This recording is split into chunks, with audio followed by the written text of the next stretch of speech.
सबगोटा के नमस्कार। हम रीता झा एक पारंपरिक छंद पर के सोहर लगेलहुँ हैं। गीत के लेल किछु गोटा कहने छलखिन हैं तऽ हम ई गीत जबलपुर में हमर दीदी छथि प्रभा दीदी, हुनका से सीखलहुँ हैं तऽ सुना रहल छी अपने सबके, सुनियो। धन्यवाद।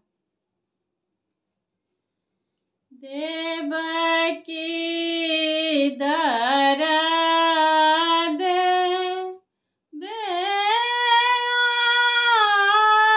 व्याकुल आति मान कुल रे ललनार के देत दग ऋण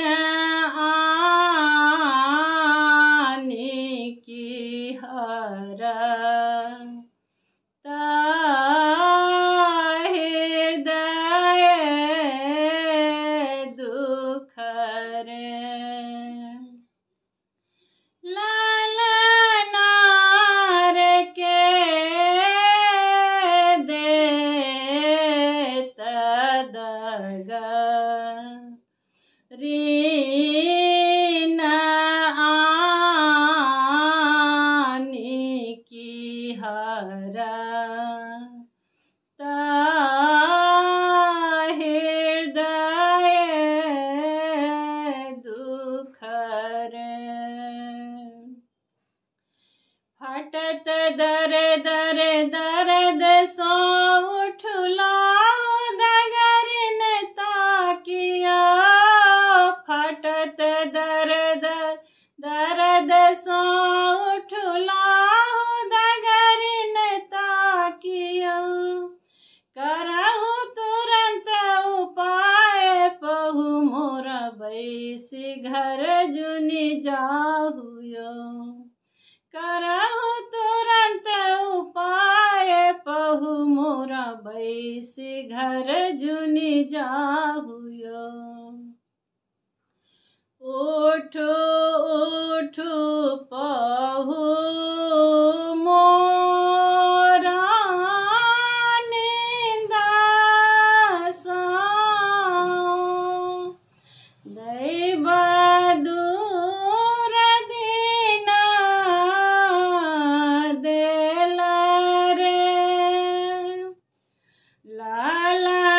ललनार बाढ़ल अति शायद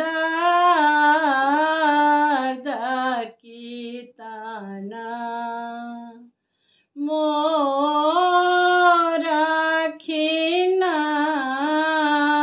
भेल रे ललनार बाढ़ल अति शायद दर्द की तना मोर खिन्न भेल रे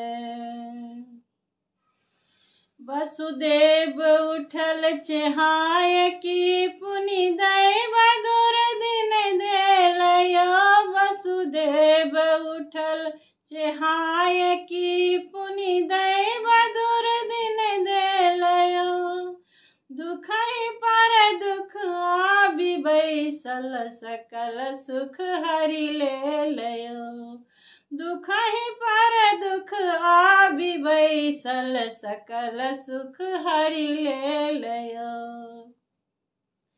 करब में कौन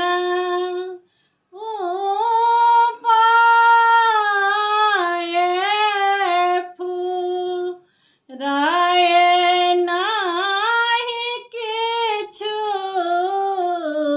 मोर रे लाला नार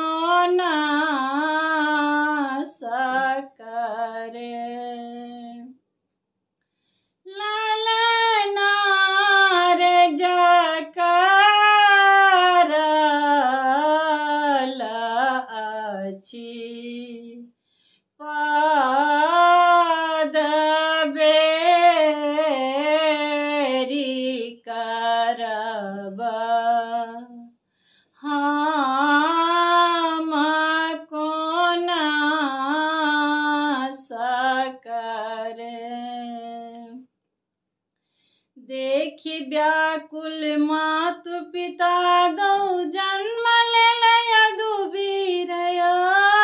देखी व्याकुल मातु पिता दो जन्म ले लया दुबीरयो। पूजल कठिन के वार घर के मिटल सब दुख पीरयो। पूजल कठिन के वार घर के मिटल सब दुख पीरयो। जे हो सो